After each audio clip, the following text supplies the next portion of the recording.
Right. So this is how much we've milled so far for the new honey house and wood shop, the building. So far, I just got another load of logs. It's been a real challenge getting logs here. We have some monster heavy girders. We're missing one more of these. Those will span across. They'll be posted down in the middle. Carry the second floor. They're 8 by 16. They're actually 9 by 17 right now.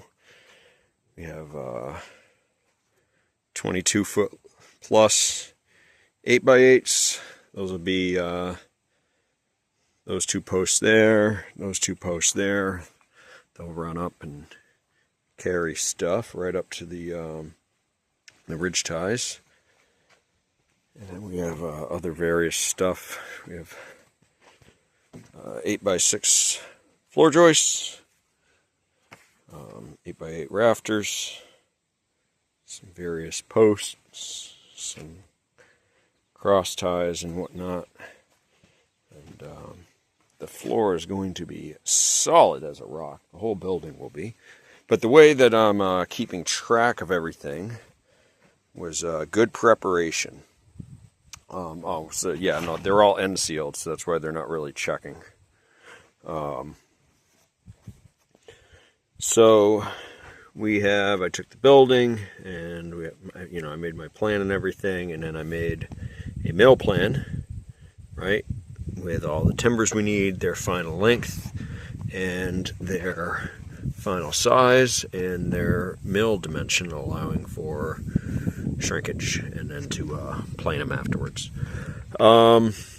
So then off of that, I made our log order, and this is our second load of logs. So he had an updated list of the quantities that we need, including the diameter and the length. Right. And so as we mill stuff, I just crayon it on there. So that's a timber number 6 or 7. That's a timber 5, that's a timber 8 or 10, timber 13 or 15, so on and so forth. T4, not labeling the floor joists or the rafters because it's unnecessary. But when I get the logs, the way I'm planning everything so I don't waste logs and wood is I have my plan, took my little tape measure, and I measure the length and the diameter of the log, and I cross-reference that and see which log number it can account for. A lot of them can account for more than one log, and so then I'll come over here and let's say, it can do log 2. I'll come over here, there's log 2, that's just lower rafters, so if it can only handle log 2, then I know it's going to be a lower rafter. So then it gets a log 2 timber 16 underneath. This one is log 11 timber 12 ? Once I get it on the mill, I don't know, it might not be big enough, but we'll see when we get it on the mill. So that's log 11. That's 11 inch 13 foot, and that is to make our floor joist, so 12 foot 7. So that's probably like a 12.8 or 12.9 log that I would like to make 2 floor joists out of, or something like that. But that's why the question mark's there, because that's a wish list log. 119, right? Log 1. Log 1 can only make our center posts or our braces, and we chose 19, so that's going to be making our brace B, and so on and so forth. And so now that they're all marked up with the log number and everything, I will mill them. As I mill them, I'll upgrade or update my log quantities and send them to him pronto so that he can start getting our next truck ready with our updated quantities of what we need. And then I do have to actually start updating the quantities we need on this because it's getting a little bit too much to remember.